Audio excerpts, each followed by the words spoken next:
여러분 오늘도 잘 견디고 계십니까? 김명준의 뉴스파이터입니다. 퀴즈로 시작해 보겠습니다. 자영업자들이 좋아하는 쇼는 어서 옵쇼. 그럼 자영업자들이 싫어하는 쇼는 노쇼. 요새 노쇼가 사회적 문제가 되고 있습니다. 최근 한 카페에요. 빵 100개와 커피 50잔 주문이 들어와서 사장님이 잠도 안 자고 만들었는데요. 다음날 연락 두절. 사장님 뺨에 흐르는 눈물. 이럴 땐 어떻게 해야 할까요? 11월 20일 수요일 김명준의 뉴스파이터 잠시 후에 이 사연 들여다보면서 대책을 찾아보도록 하겠습니다.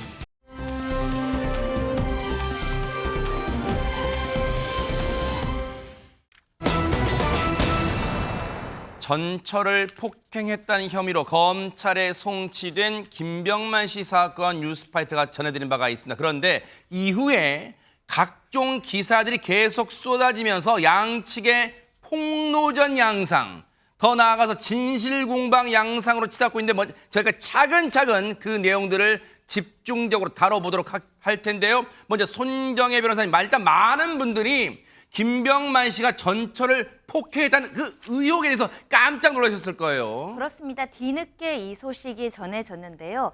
지난 2월이었습니다. 전 부인이 김병만 씨를 상대로 상해, 폭행, 강간치상 등의 혐의로 이제 고소장을 제출한 것이고요. 허허. 경찰이 수사를 하고 지난 7월에 이제 검찰에 송치됐다라는 소식이 전해진 겁니다. 이를 둘러싸고 김병만 씨도 사실 무근이다라고 이제 적극적으로 부인하고 있는 상황인데, 네. 일단 김 씨의 법률 대리인은 이 경찰은 폭행 부분에 대해서는 불기소 의견을 달았고, 네. 전처가 특정한 날, 그러니까 이게 맞았다고 하는 그 날짜에는 김 씨가 해외에 있었다, 그러니까 그 자리에 없었다라는 부존재 증명을 하고 있는 것이고요. 네. 특히 이혼 소송이 2023년에 확정이 됐습니다. 이 소송 판결문에는 전 부인이 여러 가지 주장으로 이제 가정폭력, 폭행이 있었다라고 주장했지만, 네. 이 폭행이 인정하기 어렵다라는 가정법원의 판단도 있었다. 이렇게 폭행에 대해서는 사실 무근이다라는 것이 김병만 씨 주된 주장이고요. 네. 이에 대해서 전 부인은 이렇게 주장을 하고 있습니다. 어허. 2010년부터 그러니까 2019년까지 무려 10년 가까이 나는 30여 차례 폭행을 당했다. 평소에 내가 맞는 장면을 딸도 한 4차례 정도 직접 목격한 바가 있다라고 주장을 했고요. 특히 김병만 씨는 극심하게 때린 이후에 또 잘해줬다라고 하면서 내가 마음이 약해져서 참다가 오히려 이혼 소송을 당하는 처지가 됐는데, 이혼 소송에서 폭력 부분이 인정이 안 된 것은 그때 진단서나 이런 증거 제출을 따로 안 해서 이것을 인정받지 못한 것이다. 이렇게 폭력은 존재했고 그에 대해서 이혼에 인정받지 못한 사유는 내가 증거를 제출하지 못했다라는 부분인데요. 특히 날짜가 조금 제대로 아까 그 날짜에 해외에 있었다 이런 네. 답변이 있었잖아요. 네네. 그거는 오래된 일이고 응급실 실려간 게 한두 번 정도 있고 병원 간 날짜를 찾아서 제출하다 보니까 30건 중 4건의 폭행 날짜를 잘못 특정해서 그날 이제 해외에 있었다라는 주장이 나온 것이지만 이게 기억의 오류에 불과할 뿐 실제 폭행을 당했다는 주장을 하는 것이고요. 그런 만큼 지금 양쪽에서 하나의 사실관계를 두고 굉장히 다른 주장을 하고 있는 상황입니다. 지금 이게 김병만 씨 전처가 제공한 사진입니다. 바로 이제 온몸에 몸 곳곳에 있는 멍자국, 이게 바로 당시 김병만 씨로부터 이 폭행을 당했다는 증거라면서 온몸에 멍자국, 퍼렇게 든 멍자국이 든 사진을 폭행당했다는 그 증거로 뒷받침용으로 이 언론에 제공하고 있는데, 앞서 말씀드린 것처럼 딸이 보는 앞에서도 30여 차례 폭행 중에 딸이 보는 앞에서도 4차례 정도 폭행을 한 적이 있다, 이렇게 하면서 얘기를 했지만, 김병만 씨는 사실관계가 맞지 않다. 당시 그 날짜에 자신은 해외 촬영차 해외에 있었다. 이렇게 맞받아치니까 이 부분에 대해서 전처부는 날짜 기억이 조금 잘못됐을 뿐 폭행을 상습적으로 당한 건 맞다, 이렇게 줄곧 주장하고 있는데요. 저희 뉴스파이터 제작진이 이 전처분과 김병만 씨의 전처분과 직접 통화를 해서 이러저러한 주장의 이유를 들어봤습니다. 한번 들어보시고 이어가 보도록 하겠습니다. 정신없이 한 30, 20, 30을 때려요. 넘어지면 발로 축구공 차듯이 수십 대, 정말 20, 30대를 제가 119에 막 신고해가지고 막 살려달라고, 그러니까 그게 그렇게 극심하게 때려요. 10살부터 해서 중학생 때까지 이렇게 본 거죠. 제가 폭행을 당하는데 애가 자다 깬 거예요. 와서 문을 열고 무슨 일이에요 하는데 내가 이게 책상 밑에 엎드려서 이렇게 안 맞으려고 들어가서 있으니까 애가 와서 덮쳤어요. 저를 못 때리게.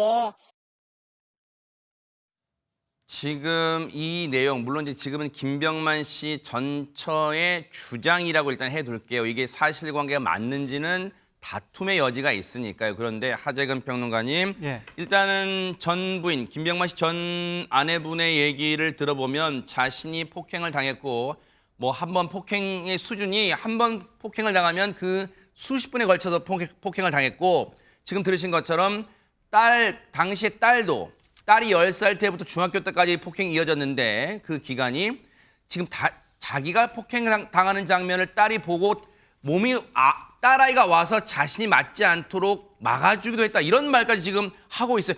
이게 기억에 의한 얘기라면 상당히 그 상황을 구체적으로 얘기를 하고 있다. 이런 생각이 듭니다. 예, 지금 매우 구체적으로 이야기를 하면서 내 딸이 증인이다 한마디로 그렇게 네. 이제 이야기를 하는 셈이거든요. 그렇다 보니까 이제 김병만 씨 전 부인의 딸, 김병만 씨가 입양한 딸이죠. 네. 그 입양한 딸이 2022년 3월달에 그 사건과 관련해서 법원에 네. 사실 확인서를 제출했거든요. 어허. 근데 거기에 담겨 있다고 지금 알려진 내용이 어떤 내용이 알려졌냐면 네. 키가 작으셔서 키 큰 나를 항상 자랑스러워하셨다. 내게 최선을 다해 주셨고 자상하셨다. 나를 이만큼 잘 키워주신 김병만 아버지는 영원히 잊을 수 없는 참으로 고마우신 분이다. 이런 내용이 담겨졌다고 알려졌습니다. 네. 근데 보세요.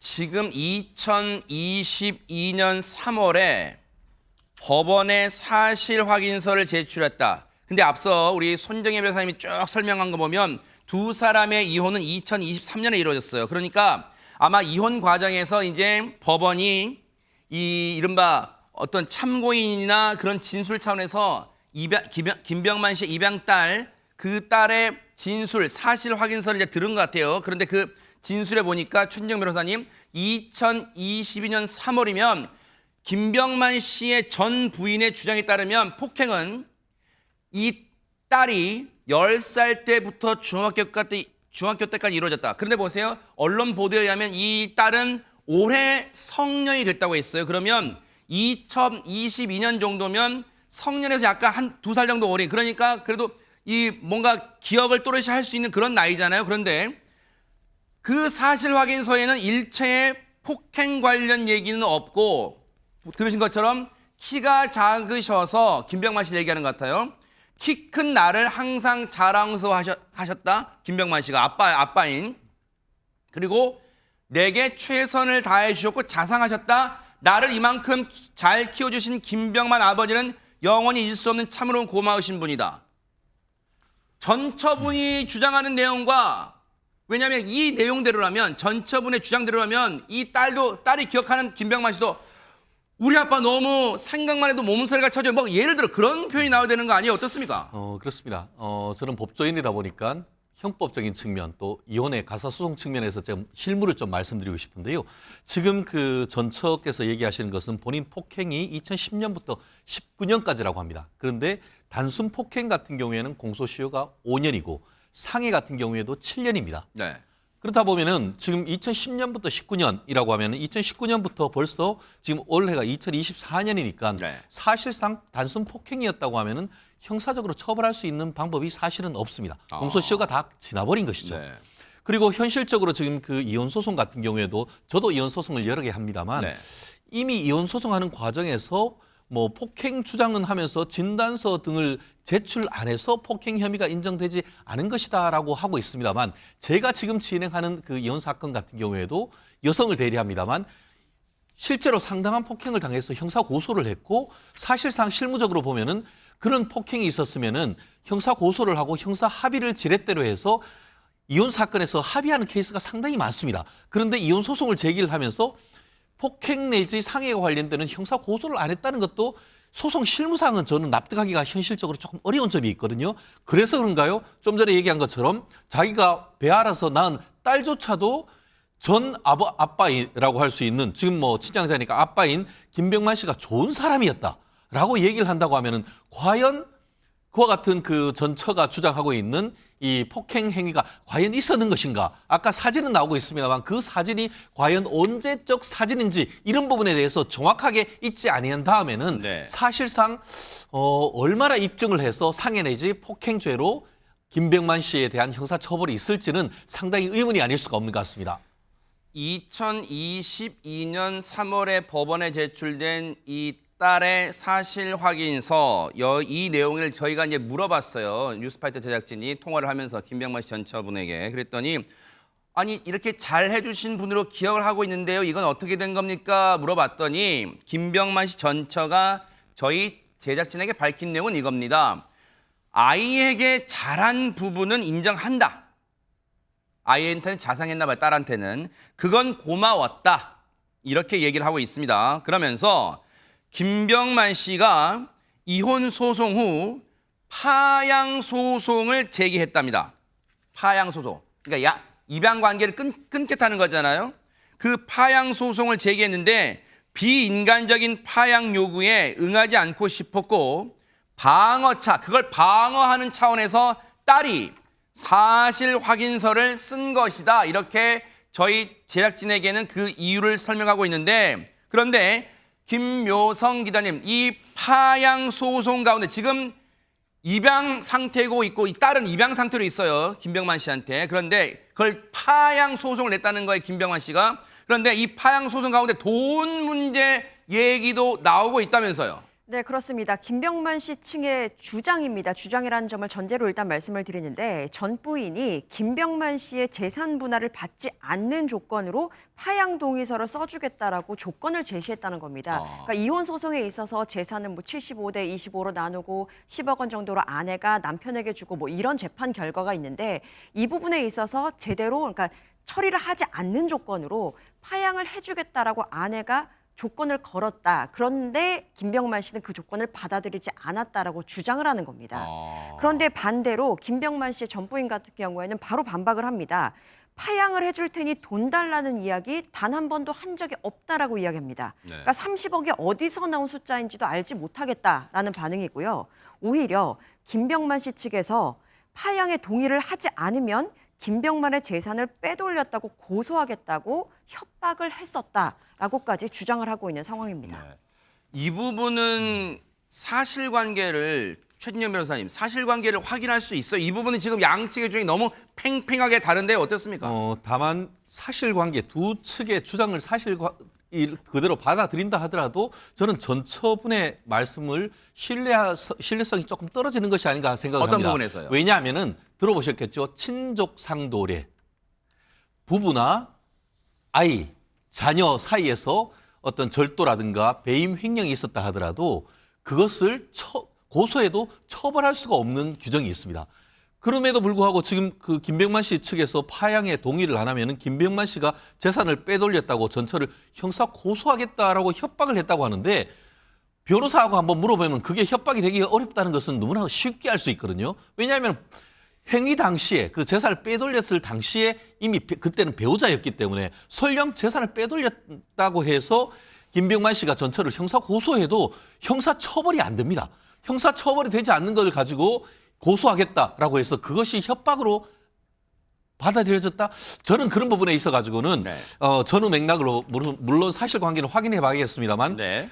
전처의 어떤 그와 같은 항변이 법률적으로 과연 믿을 수 있는지에 대해서는 좀 물음표가 듣는다. 저는 그 말씀 드리고 싶어요. 아니 그러면 여기서도 놀라운 게 손정혜 변호사님 전 부인이 김병만 씨의 재산을 빼돌렸다는 주장이 나오고 있는데 그럼 실제로 김병만 씨는 가만히 있었고 뭐 고소 이런 건 안 한 거예요? 실제로 보면 그 사실은 확인할 수 있을 것 같습니다. 네. 김병만 씨가 주로 해외에서 이제 정글 같은 데 있다 보니까 국내에서 자산 관리가 좀 어려웠잖아요. 네. 그래서 전 부인에게 뭐 인증서라든가 통장 관리를 맡겼던 사실까지는 인정이 되는 것 같습니다. 네. 그런데 문제는 이 김병만 씨가 내가 직접 관리하겠다라고 하자 전처가 이 금융자산 통장에서 계좌이체 의뢰서를 이 김병만 씨 동의 없이 위조를 한 다음에 본인 계좌로 이체를 했다는 겁니다. 이 김병만 씨 측 주장인데요.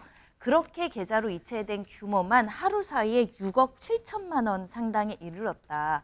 이 점도 은행 창구 직원이 알려줘서 알게 됐고 이혼 소송 중에 그러니까 현금 인출기 있죠. 여기를 찾아다니면서 현금으로 수백만 원씩 뽑아서 1억 원에 가까운 돈을 뽑아갔다. 이 모든 행위가 김병만 씨 동의 없이 허락 없이 이루어진 것이기 때문에 그 전부인을 상대로 사기, 컴퓨터 등 사용 사기, 절도, 사문서 위조 사문서 행사 등으로 고소했다라는 것이고요.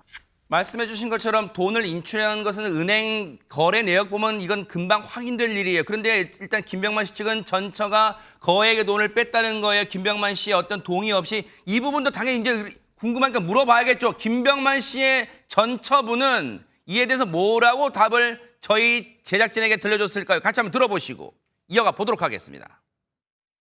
전화가 와서 이제부터 내가 관리할게. 그러는 거야. 그런데 갔다가는 돈을 이제 한 달 만에 다시 해줘. 막 이렇게 했기 때문에 그러라고 했어요. 내가 그러면 우리 통장이 너무 많다. 10몇 개거든요. 근데 제가 이제 얘기한 게 우리 집 사기로 했으니까 내가 통장 몇 개 정리해서 그 돈을 나한테 이체해서 그러면 그렇게 되면은 이제 될 것 같아서 제가 이체를 했어요. 그러라고 했고 그 통장 4개를 이체해서 잔액을 비우고 보니까 그게 6억 7천 그렇게 됐더라고요. 그러면 먼저 저 집값 보증금 6억하고 요거 6억 7천 합하면 12억 7천. 거기다가 우리가 일부러 대출을 내거든요. 대출을 좀 내면 강남서초에서 30-40평 아파트 사겠다 싶었어요. 근데 문자가 이렇게 와요. 너 그거 불법이야. 너 그거 뭐 무슨 돈이야? 너 당장 이체해라. 내 계좌 알지? 6억 7천을 하려고 한 게 아니라 잔액을 이렇게 옮긴 거 입수하려고? 그 6억 7천건이 무혐의 났어요. 제가 없다고. 예. 지금 이 내용 들으면 여러분 혹시 이해가 되세요? 김병만 씨 전처의 얘기를 들으면 김병만 씨하고 통장 관리를 하라고 해서 그러면 내가 할게. 근데 통장이 많아서 한 곳으로 모으다 보니까 여기저기서 인출하다 보니까 그게 6억 7천만 원이었고 그리고 집 사기라는 거 있으니까 거기다 돈을 보태서 10억 7천 정도 하고 또 거기에 대출 껴서 어떤 집을 사려고 했다. 근데 그 과정에 갑자기 느닷없이 김병만 씨로부터 황석진 교수님 이거 뭐야? 이거 불법이야. 느닷없이 이런 문자가 왔다는 거예요. 뭔가 글쎄요. 시청자분들 어떻게 느낄지 모르지만 뭔가가 연결고리가 뭔가 없는 것 같기도 하고 이게 갑자기 느닷없이 왜 그렇게 하라고 했던 김병만 씨가 갑자기 문자가 와서 이거 불법이야. 이건 어떻게 봐야 되는 대목입니까? 네. 그 김병만 씨 그 전부인은 그 원래 김병만 씨는 이 강남이라든가 서초구에 집 사는 거에 대해서 상당히 집착을 좀 많이 했다고 합니다. 네. 예, 그러다 보니까 그 6억 7천만 원 정도를 인출하고 특히 이제 보증금에 6억 7천만 원 그리고 한 3, 4억 정도의 대출을 받아서 그 강남 쪽에다가 이제 집을 하나 구입하는 걸로 예, 그렇게 했던 것이고 그리고 이 자기가 이제 돈을 그 자기 통장으로 이제 옮긴 것은 이 확인을 해보니까 이 김병만이 어떤 숨겨둔 돈이었다. 지금 이제 그렇게 주장을 하고 있어요. 그 자기가 이제 건강보험료 이런 문제 때문에 서류를 떼어보니까 원래 자기는 한 20억 정도로 생각하고 있었는데 그 내용을 보니까 98억 정도가 예, 이렇게 나온 거예요. 그러니까 자기도 깜짝 놀라게 했다고 하는데 근데 전부인은 이제 그 자기가 이 통장을 자기가 그 관리를 계속 했었는데 네. 그 서류에 직접적으로 이제 98억 정도가 나오니까 직접 좀 물어보기가 좀 그랬나 보다 하고 이렇게 얘기를 하세요. 특히 뭐 이 사기를 다당한 것이 아니냐 아니면 뭐 어떤 특정한 곳에 투자했다가 투자 실패를 한 것이 아니냐 뭐 이런 식의 생각도 좀 하고 또 이런 그 자금의 출처라든가 뭐 이런 부분을 좀 민망하게 생각해서 얘기를 안 할 수도 있다. 뭐 이렇게 생각해가지고 자기 통장으로 돈을 다 이체했는데 네. 근데 연락이 김병만 씨랑 잘 되면 좋았는데 연락이 되다 안 되다 막 이랬다고 해요. 예, 그러다가 결론은 이제 한 달 정도 지난 다음에 갑자기 너 김병만 씨 측으로부터 너 다 불법이니까 당장 내 통장으로 이체해 이런 식으로 지금 문자가 왔다는 것입니다. 네. 지금 보세요. 앞서 그 주장에 대한 김병만 씨 측 법률 대리인을 통한 그 맞대응 그래픽 좀 보여주세요. 그거 보면 사실 김병만 씨가 강남에 내 집 마련하는 게 소원인 사람이라는 것은 김병만 씨 주장은 아니에요. 김병만 씨 전 부인 측 주장입니다. 지금은 김병만 씨가 그런 사람인지는 저희가 알 길은 없죠. 근데 김병만 씨 전 부인은 김병만 씨가 평소에 강남에 내 집을 마련하는 게 소원이었던 사람이라는 거예요. 그래서 보증금 6억 7천만 원 정도에 거기에 3, 4억 정도 대출을 받아서 강남에 집을 사려고 했다. 지금 이게 주장인데 김병만 씨 전 부인의 여기에서 김병만 씨 측은 전혀 사실이 아니라고 이것부터 사실관계가 전혀 달라요. 서로 다른 말을 하고 있는 거예요. 근데 골치가 아픈 대목은 이뿐만이 아니에요. 지금 보세요. 폭행 사건, 상습 폭행 의혹, 그다음에 뭔가 돈을 일부러 빼돌리려고 했다는 의혹, 그리고 하나 더 있어요. 김묘성 기자님. 생명보험, 김병만 씨 본인도 모르게 여러 개의 생명보험이 가입됐다는 이 주장, 이 대목 좀 차근차근 설명해 주세요. 네, 그렇습니다. 김병만 씨의 소속사가 지난 12일에 이와 같은 입장을 냅니다. 전처가 이미 생명보험을 수십 개 들어놓은 사실을 이혼 소송 중에 김병만 씨가 알게 되면서 큰 충격에 빠졌다라고 이야기를 합니다. 그리고 김병만 씨의 법률 대리인 또한 마찬가지입니다. 전 부인이 김병만 씨의 명의로 가입한 보험이 24개나 되고 대부분이 사망보험이었다라고 이야기를 합니다. 이혼 소송 전까지는 몰랐다면서 이 소속사의 입장과 결을 같이 하고요. 네. 유튜브 프로그램에 나와서 이야기를 했습니다. 근데 이 같은 사실이 알려지니까 많은 사람들이 생명보험 가입하면 여러 가지 사건 사고를 접하면서 괜히 오싹한 느낌도 들잖아요. 과연 아내의 의도가 무엇인지, 이게 본인 명의가 본인 명의로 하는데 본인이 아닌 다른 사람이 하는 것이 가능한지, 여러 가지 의도에 대해서 또 억측이 나오면서 네. 논란이 일기도 했습니다. 생명보험을 김병만 씨 전 부인이 수십 개를 24개를 들었는데 보세요. 대부분이 사망보험이라는 거예요. 그러면 우리가 물론 이제 우리가 추정하는 거예요. 사망보험은 뭐예요? 김병만 씨를 이제 피보험자로 생명보험을 든 거잖아요. 사망보험. 그러면 사망한 당사자한테는 돈이 필요가 없잖아요. 그러면 대부분 상식적으로 그 수익자는 누구로 해놓겠어요? 가족들로 해놓을 거 아니에요. 그래서 그 생명보험이 수십 개나 들어있는 게 그걸 깜짝 놀랐다는 걸 나중에 알고 나서 그러면 이에 대해서도 얘기를 들어봐야겠죠. 관련해서 김병만 씨 전 부인은 뭐라고 얘기를 하고 있을까요? 같이 한번 들어보시고 이어가 보도록 하겠습니다. 기본 따지면 우리가 종신도 있고 주택 화재 보험도 있고 자동차 보험 실손 그게 만나서 9, 10개 그럼 양쪽이 그냥 20개 가까이 돼요. 그게 기본이었고요. 사망보장보험이라고 말하는 생명 진짜 그 종신이 한 1, 2억밖에 없더라고요. 자기가. 그래서 이거는 조금 좀 모자르다 싶었던 차에 김병만 씨는 달인으로 잘 나가는데 최소 10억에서 20억은 들어야 돼. 그러시더라고요. 사망보장을 1억씩 4개를 들었어요. 4개예요. 이게 다예요. 제가 계약자로 한다 하고 다 동의 받고 다 운영을 할게 해서 달인할 때 방송국으로 와서 설명을 다 하고 서로 웃으면서 차도 한잔하면서 다 사인을 받았어요. 계약자로 본인을 한다 하고 동의를 받고 이건 자신이 운영을 할게 해서 아마 이제 그 모 방송 프로그램 달인이 들어가는 그 글자가 들어가는 프로그램 하면서 방송국으로 와서 아마 설명을 다 했다는 거예요.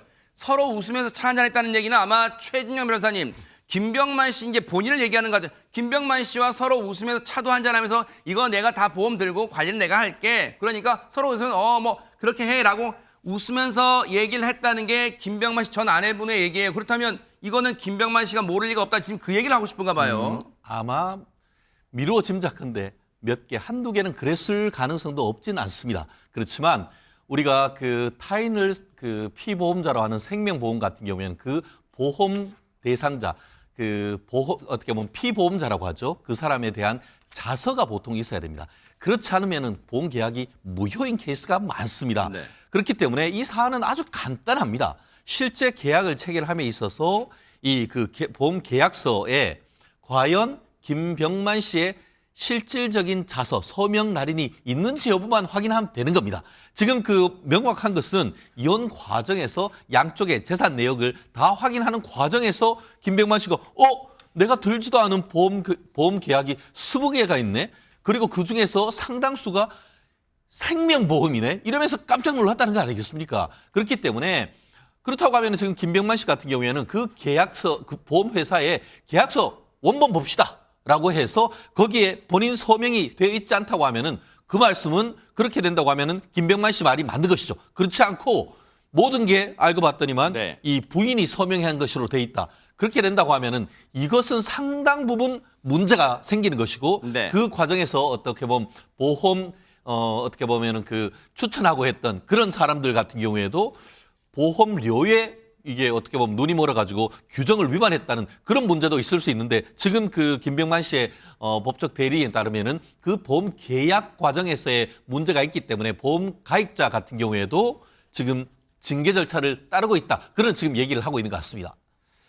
근데 이 부분도 지금 뭐 진실 공방 차원이에요. 왜냐하면 손정혜 변호사님, 물론 이제 이거 보험사들은 책임이 없니도 하면 따져봐야 될 노릇이고, 또 왜냐하면 한꺼번에 이렇게 물론 같은 날 이렇게 많은 걸 들지는 않았겠지만 여러 개의 보험이 들어 있으면 보험사에서는 이쪽에도 보험 들어있고 이쪽에도 뭐 사망보험 들어있는데요 뭐 하면 의심하지는 않나요? 그냥 이 자기의 실적 올리면 다 좋은 건가 뭐 그런 일단 궁금증도 들고, 전 부인 측은 김병만 씨 전 부인 측은 재산 내역을 일단 뽑아보면 김병만 씨 측의 주장은 다르다는 거예요. 지금 20개가 넘는 뭐 이 사망보험, 생명보험이 있었다고 하는데 11개에 불과하다는 거예요. 자기가 일단 이 재산 내역을 뽑아보고 그중에 11개 중에 4개가 바로 사망보험이다 이렇게 주장하고 있으니까 이게 또 사실관계를 또 다퉈야 될 부분이다 이런 생각도 드는데, 손정혜 변호사님 보시기에 어떻습니까? 그러니까 기본적인 쟁점은 이런 것 같습니다. 조금 다소 과장된 주장이 있을겠지만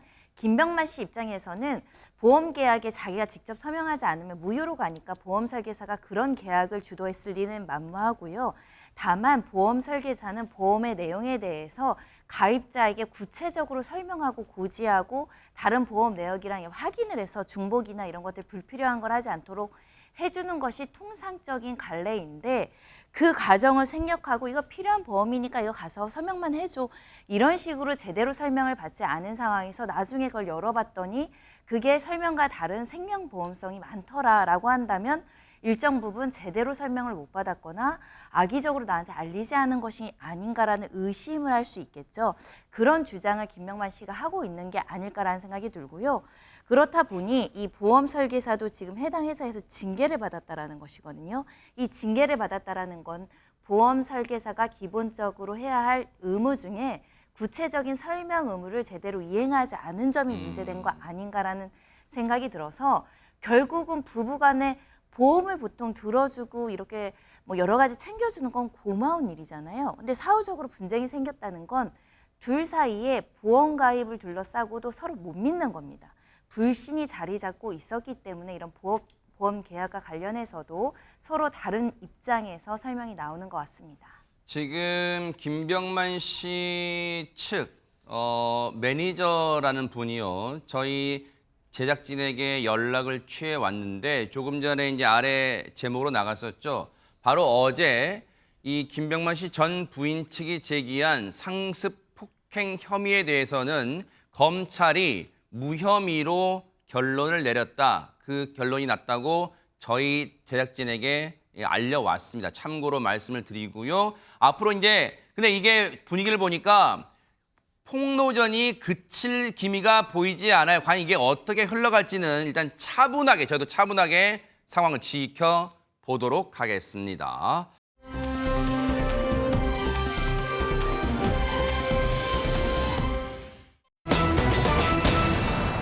예전에 얄미운 사람이란 노래 가사 보면 사랑만 남겨놓고 떠나가느냐 그런 가사가 있잖아요. 근데 이건요, 사랑이 아니라 주문만 남겨놓고 떠나가느냐, 정말 그런 소리가 나옵니다. 김묘성 기자님. 네, 그 제목이 아마 얄미운 사람, 맞아요. 얄미운 네. 사람 그거잖아요. 근데 얄미움을 넘어서서 분노가 치미는 영상이 준비되어 있습니다. 하하. 함께 보시면서 설명드리도록 네네. 하겠습니다.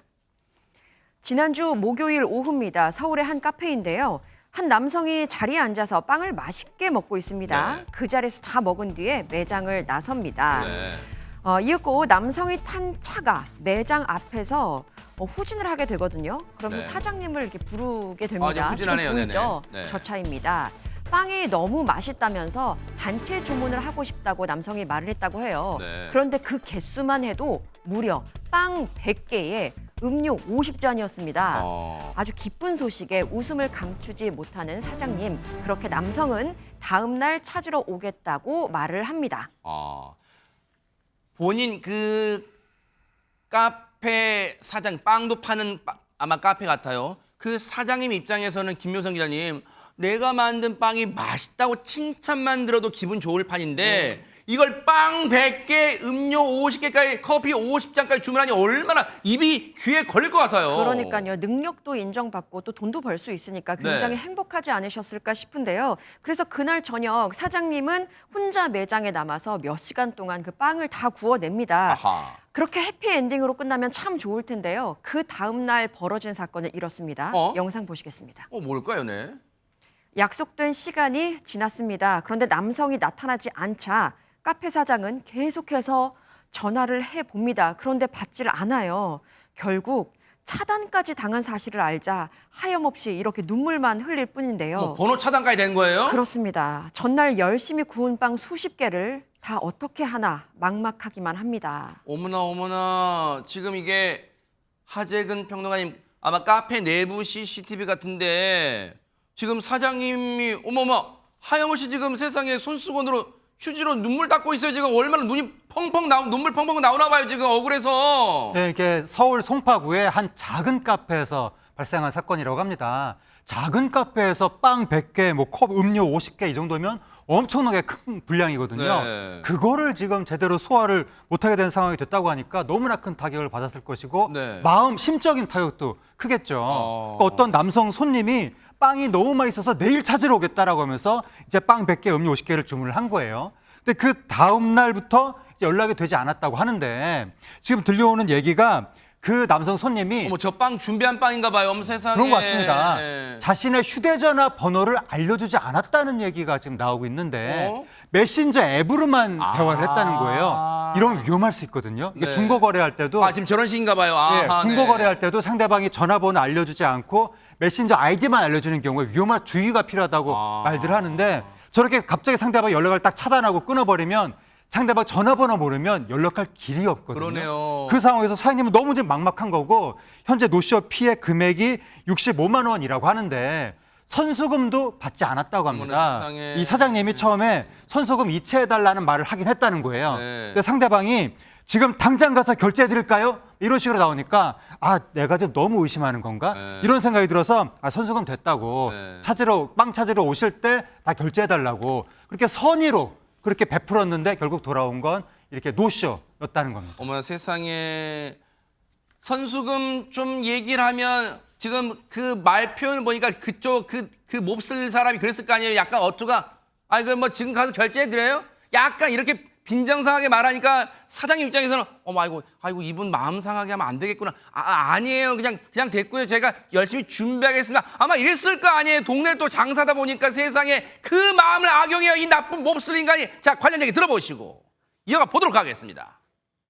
건수가 크다 보니까 놓치면 안 되겠다 싶었는지 원래는 예약금을 받는 게 맞는데 그냥 믿어보자 싶어서 주문을 받았거든요. 너무 좋아서 제가 가족들 단톡방에도 단체 주문 들어왔다고 진짜 엄청 크게 들어왔어 이러면서 막 신나가지고 자랑했는데 내가 당했구나 싶은 걸 알고 나서부터는 진짜 화만 나고 그러다가 가족들 목소리 듣고 눈물이 줄줄 나더라고요. 제가 너무 바보 같게 느껴지고 왜 하필 우리 가게였을까 싶기도 하고 뭔가 하는 행동이 처음 해보는 사람 같진 않아서 아직 제대로 처벌이 안 된다는 걸 알고 있어서 그러는 건 절차도 크지 않기도 하고. 듣는 저희들도 지금 분노가 치미는데 손정혜 변호사님 이 몹쓸인간 저 주문만 하고 나타나지 않은 저 몹쓸인간요. 그냥 이대로 놔두면 안 되잖아요. 지금 이 시간에도 어딘가에서 저런 똑같은 짓을 하고 있을지 모르잖아요. 저 잡아야 되는 거 아니에요? 네, 사장님께 꼭 고소하시라고 말씀드리고 싶습니다. 전화번호로는 특정이 안 되지만 아까 화면 속에 차량이 지나갔잖아요. 그러네요. 차량 번호판을 외부 CCTV에서 확인하면 아하. 차량 운행자, 소유자를 경찰에서 특정할 가능성이 있습니다. 아하. 예전에 한 김밥집에 40줄 주문하고 노쇼, 그러니까 악의적으로 그 허위 주문했던 사건이 있었거든요. 네. 그 사건도 크진 않지만 약식 명령, 그러니까 벌금형으로 확정된 적 있습니다. 아하. 그러니까 위계에 의한 업무 집행 방해가 성립할 가능성이 있다는 건데요. 처음부터 고의적으로 주문하고 정상적인 결제를 하지 않을 것을 알면서도 허위로 주문하는 경우에는 속임수로 업무를 방해했다라고 처벌할 수 있다는 점 말씀드릴 수 있고요. 네네. 소액이긴 하지만 민사적으로도 배상 청구하실 수 있습니다. 하하. 눈물을 흘리시기보다는 다른 가게에 피해가 없도록 맞아요. 이 사람이 이 한 행동이 불법행위 범죄가 될 수 있음을 경고해 주셨으면 좋겠고요. 네네. 누리꾼들도 너무 이제 안타까우니까 네. 우는 거 보니 너무 마음이 아프다라는 글도 있고요. 네. 예약금 달라고 했을 때 성질 내는 사람은 애초부터 올 마음이 없는 사람이다. 고소하셔라. 노쇼 방지 꼭 필요하다. 이런 의견들이 따르고 있습니다. 네. 아마 저 몹쓸인간은 꼭 잡힐 거예요. 사장님 아마 이 방송 보고 계실 거예요. 그러면 선량한 대다수의 선량한 분들, 고객분들 생각해서 다시 한번 힘내 보시기 바라요. 저 몹쓸인간은 꼭 잡아야 되니까 고소하시고요. 그리고 선량한 많은 분들이 아마 이 방송 보시면 사장님께 힘 드리려고 우리 돈 주려고 저 카페 갑시다 할지도 몰라요. 그러니까 다 반드시 힘내시고 또 맛있는 커피와 음료 만들어 주시길 또 뉴스파이터가 응원해 보도록 하겠습니다. 힘내시기 바랍니다.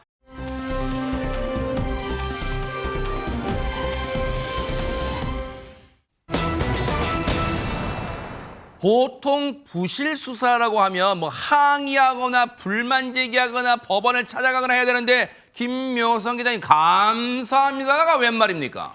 그러게요. 어떤 부분을 두고 누구에게 감사 인사를 표했을까요? 그 내막을 알면 정말 소름이 돋습니다. 어허. 먼저 사건의 개요부터 말씀드릴게요. 네네. 2년 전으로 거슬러 올라갑니다. 지난 2022년 6월인데요. 청주의 한 빌라에서 50대 남성이 숨진 채 발견이 됩니다. 아이고. 근데 국과수의 부검 결과를 보니까 네. 이 남성 외력에 의한 장기 파열, 뇌출혈 등으로 숨졌다고 결과가 나왔어요. 아이고. 타살이 의심된다라는 소견이었습니다. 네. 그래서 이를 토대로 사건 초기 수사팀은 상해치사 혐의로 한 남성을 이제 수사를 하게 되거든요. 네. 입건을 합니다. 그 사람이 누구냐? 숨진 남성과 함께 살던 60대 형이었습니다. 그런데 이 60대 형은요. 자고 일어나니까 동생이 숨져 있었다라는 진술을 거듭해서 주장을 했고 그래서 증거 불충분으로 풀려나면서 1년 만에 사건이 종결됐습니다. 하하. 타살의 흔적은 보세요. 국립과학수사연구원이 부검을 해봤더니 어떤 외부적인 힘에 의해서 사망한 것으로 보여서 타살이 의심된다고, 즉 타살의 흔적은 발견됐는데 하재근 평론가님, 범인은 없다. 증거 불충분으로 뭔가 지금 범인은 없는 사건이 되고 말았어. 이거 어떻게 해야 되는 겁니까 그러면? 예, 당시에도 굉장히 미스터리한 사건이었었는데 그대로 종결될 것 같은 분위기였었거든요. 어허. 그러니까 이게 사건이 2022년 6월 달에 발생한 사건입니다. 네. 거의 1년 정도가 이제 지나가서 작년에 2023년 7월 달에 이 사건이 종결이 된 거예요. 어허. 그걸로 끝났는데 네. 또 1년 정도가 지나서 올해 5월 달에 네. 경찰에 이 사건을 재수사하라라고 지시를 한 거예요. 어? 그래서 경찰에서 담당 팀이 바뀌었습니다. 네. 팀이 교체가 돼서 재수사가 시작이 됐는데 네. 재수사 과정에서 검찰이 처음에는 발견하지 못했던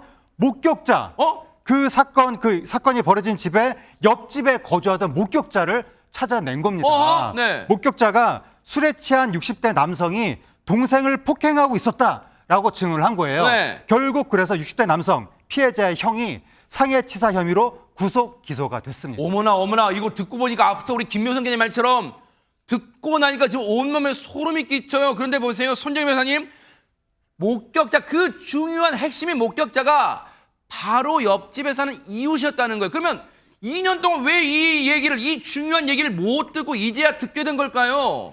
사실은 사건 초기 증거가 찾을래야 찾을 수 없었던 상황이 아니고 증거를 제대로 찾지 않았던 겁니다. 그러니까 초기 수사팀이 이제 탐문 수사도 적극적으로 하고 목격자가 있는지 중요 증거가 현장에 있는지를 확인했어야 되는데 이 초기 수사팀장이 윗집에 살던 주민에 대해서는 유일하게 탐문 조사를 벌여서 그날 뭐 들은 사실 없으세요? 이상한 거 없으세요? 이렇게 물어봤는데 네.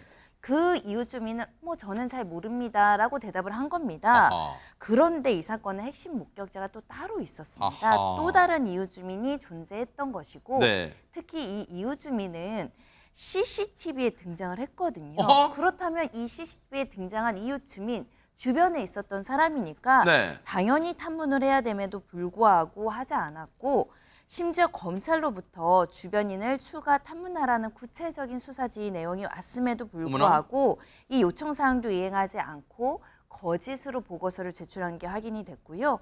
이 때문에 초기 수사에 미흡한 점이 생긴 겁니다. 아니 너무 황당하고 기가 막히잖아요. 황석진 교수님, 당시 주변에 단서와 정황 증거들이 널렸는데도 수사를 제대로 안 한 거잖아요. 그러면. 네, 그렇습니다.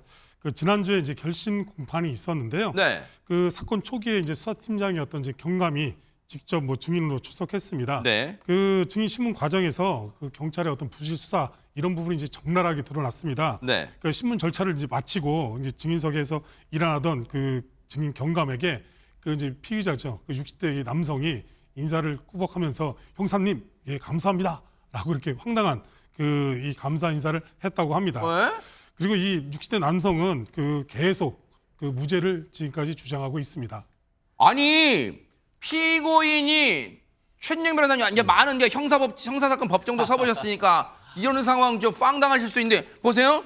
피고인이 반성하는 차원에서 고개를 숙여서 뭐 그동안 잘못했습니다. 뭐 착하게 살겠습니다. 교도소 형 맞춰 나가면 그러겠습니다. 하는 경우는 봤지만 부실 수사를 해줘서 고맙다고 고개를 숙이는 이 상황은 어떻게 봐야 되는 거예요? 얼마나 고마웠겠습니까? 자기가 하나도 수사도 제대로 받지 않고 처벌도 안 될 수 있게 해준 것에 대해서 정말 어이가 없다라고밖에 볼 수가 없는 것 같은데요. 네. 수사기관은 사실은 열심히 확인을 해가지고 기소를 하고 행위에 대한 책임을 져야 되는데 네. 지금 그 재판부가 일반적으로 사건이 나면 이웃들한테 시끄러운 소리가 난지 물어봐야 되지 않느냐라고 질타를 하니까 그제서야 경감이 초기에 어떻게 하면서 꼼꼼히 확인하지 못한 것 인정하면서 후회하고 있다라고 얘기를 하고 있는데요. 네. 그 억울한 피해자 어떻게 합니까? 아하, 맞아요. 정말 저것을 보고 정말 경찰이란 직이 얼마나 정말 소중한지를 확인하는데 결국 이 부분과 관련해 가지고 초동 수사에 대해서 네. 잘못에 대한 책임을 물어서 경찰 2명에 대해서 한 명에 대해서는 감봉 6개월, 한 명에 대해서는 정직 2개월 처분이 내려졌다라고 하고요. 네. 검찰은 상해치사로 이 기소가 된 이 피고인에 대해서 징역 15년을 구형했다고 합니다. 네, 어쨌든 어느 정도의 선고가 내려질 정도 저희가 또 이 눈 부릅뜨고 이 몹쓸 인간의 형량 선고는 또 따라붙어 보도록 하겠습니다.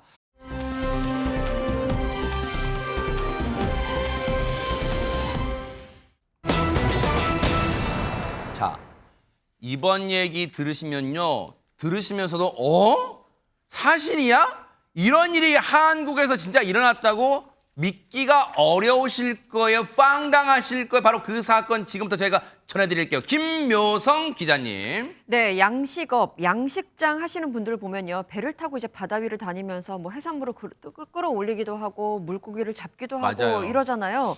그런데 이런 일을 아프리카계 흑인 남성들이 하는 모습 보셨을까 모르겠습니다. 굉장히 생경한 그림이잖아요. 네. 그런데 영상에 아주 잘 포착된 게 있습니다. 함께 확인해 보시죠. 네네.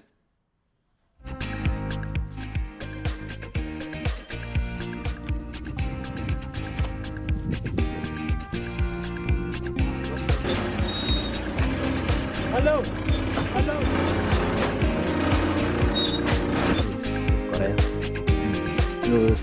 오케이, 좋아. 이거 뭐 하재근 평론가님 어촌 해당 마을 뭐 홍보 영상이에요 뭐예요? 왜냐면 중간에 코리아고 한국 조합 뭐 그런 것도 나오는데 이게 뭐예요 이게 지금? 저게 일명 KK 프로젝트의 홍보 영상이라고 합니다. 그건 또 뭐예요? KK가 뭐냐면 코리아 케냐의 앞글자를 따서 KK 프로젝트라고 하는데 어허. 저 정도 홍보 영상이면 뭐 정부나 지자체에서 만든 건가 싶은데 네. 그게 아니라 어허. 어떤 한국의 취업 알선 업체가 저 영상을 저렇게 만들어서 올렸다고 합니다. 네. 여기서 하는 게 KK 프로젝트가 뭐냐면 네. 이제 그 케냐의 노동자들을 우리나라에 데려다가 안정적인 수입을 보장해주는 좋은 일자리를 우리가 소개해주겠다 그런 내용인 거예요. 저 영상에서 저 케냐인들이 경남 고성에 있는 한 양식장에 취업을 한 걸로 그렇게 나왔다고 합니다. 아주 즐거운 모습으로 일을 잘 하고 있다는 거예요. 네. 그러면서 저 케냐인들이 한국 야식장은 최고의 직장이다 막 이렇게 네. 홍보를 했다는 거예요. 네. 여기까지만 들으면 좋은 사례인가 싶잖아요. 약간 한국으로서도 여기 우리가 일자리도 제공할 수 있는 좋은 곳이나 뭐 자부심까지 느껴질 것 같긴 한데 지금 순간은 네, 뭐 일반적인 좋은 내용을 담은 홍보 영상인가 네. 싶은데 깜짝 놀랄 만한 반전이 여기서 이제 등장합니다. 뭔데요? 저기서 최고의 직장입니다라고 했던 케냐인들이 누구냐? 네. 바로 케냐 육상협회에 정식으로 등록된 마라톤 선수들이라고 합니다. 뭐라고요? 저기서 일하는 케냐인 중에 한 명은 네. 우리나라 부산에서 열린 마라톤 대회에서 우승을 하기도 했던 어머나? 그런 선수라고 합니다. 아니 마라톤을 42.19km를 달리고 이 결승선을 통과하다가 저 고선까지 이렇게 내달린 거예요. 마라톤 한 선수는 왜 저기까지 왜 가 있는 거예요, 김묘성 기자님? 네, 이들이 이곳까지 온 배경은요. 초청장을 하나 받았기 때문입니다. 어머나? 이 초청장을 누가 보냈는지 살펴보겠습니다. 네. 국내 한 지자체 소속 체육회 소속입니다. 네. 체육회 소속 마라톤 선수를 포함해서 뭐 전 코치까지 포함한 일당 3명이 있었습니다. 이 3명이 보낸 거예요. 네. 초청장에 쓰여 있는 내용은 이러했습니다. 국내 유명 마라톤 대회에 당신을 초청합니다. 어허. 초대합니다. 뭐 이런 내용이었어요. 네. 그 이 초청장을 주면서 주 케냐 대한민국 대사관에서 관련 비자를 받을 수 있도록 도와준 거죠. 오. 그리고 올해 1월부터 7월까지 케냐 마라톤 선수 7명을 한국에 입국을 시켰습니다. 어허. 그럼 마라톤을 뛰게 할 수 있어야 할 거 아니에요. 네네. 그런데 데리고 간 것은 통영과 거제, 고성 등 경남 지역의 양식장이었습니다. 어머나? 이곳에 이들을 불법 취업시킨 것입니다. 입국한 선수들이 국내 양식장에 취업할 수 있도록 일자리를 알선을 하고 그 대가로 선수들이 번 돈 중에 3,400만 원 정도는 일당이 받아 챙기기도 했습니다. 와, 이런 몹쓸 인간들이 근데 보세요. 너무 황당한 게 이런 불법적인 일을 하면서 이게 들통날지 않을 거라 했어요? 그래서 아까 그 홍보 영상까지 떡하니 찍은 거예요. 관련해서 경찰 얘기 들어보시고 이어가 보도록 하겠습니다. 운동 경기 목적으로 초청된 것처럼 왔지만은 케냐 선수들이 양식장 옆에서 브로커 집에서 합숙을 하면서 브로커가 아침마다 양식장에 실어주고 또 데리고 오고 이런 식으로 계속 일을 시켰습니다. 케냐와 우리나라가 환율 차이가 한 10배 정도 납니다. 그 우리나라에서는 한 100만 원 정도 벌면은 자기 나라에서는 1,000만 원 정도 되니까 아주 큰 돈으로 봐야죠. 저 케냐 출신 마라톤 선수들 물론 고향에 있는 가족들을 위해서 열심히 한국에 돈 벌면 이른바 코리안 드림을 갖고 왔을 수는 있겠죠. 어쨌든 근데 손정임 회사님 저 케냐 선수들을 불법 취업을 알선해준 그 일당들이 일단 1차적으로 나쁜 인간들이지만 저 케냐 선수들은 아예 죄가 없다고 할 수는 없잖아요, 또. 모두 다 출입국관리법 위반 사항이고 우리나라에서 처벌도 가능한데요. 이 케냐 선수들 본인 본국과 우리나라의 환율이 한 10배 차이가 나니까 여기서 월급을 받아서 또 브로커들에게 수수료를 좀 일부 준다고 하더라도 본국으로 가져가면 꽤 높은 수익을 올릴 것이다. 이미 알고 허위 초청에 응했던 것으로 전해지고 있고요. 이 스스로 혼자서 이런 일이 이루어질 수 없겠죠. 네. 여기에 적극적으로 주도하고 알선한 사람이 있습니다. 아하. 이 알선한 사람이 현직 또 마라톤 선수라는 것이 경악스러운데요. 일단 경기도시청 체육회 소속 마라톤 선수 아유. A씨 그리고 그 A씨의 배우자 전구청 아이고. 체육회 소속 코치가 이 사람들에 대해서 허위 초청을 하는 방식으로 출입국관리법을 위반을 했는데 일단은 지자체 체육회 인장을 임의로 만듭니다. 그래서 허위 내용을 기재해서 초청을 한다라고 이제 문서를 만들고요. 케냐 출신이 기아한 마라토너가 있거든요. 네. 이 사람의 이름도 도용을 하면서까지 마치 합법적으로 체육회 선수들이 마라톤을 하는 것처럼 초청을 해서 서류를 위조하고 이 출입국 관리 당국을 속이고 들어와서는 양식장에 불법 취업을 시켰습니다. 이건 KK 프로젝트가 아니라 정말 코리아 망신이에요. 진짜 어디서 이런 짓을 합니까? 저 몹쓸 인간들은 반드시 법의 무거운 철퇴를 받기를 눈 부릅뜨고 지켜보도록 하겠습니다.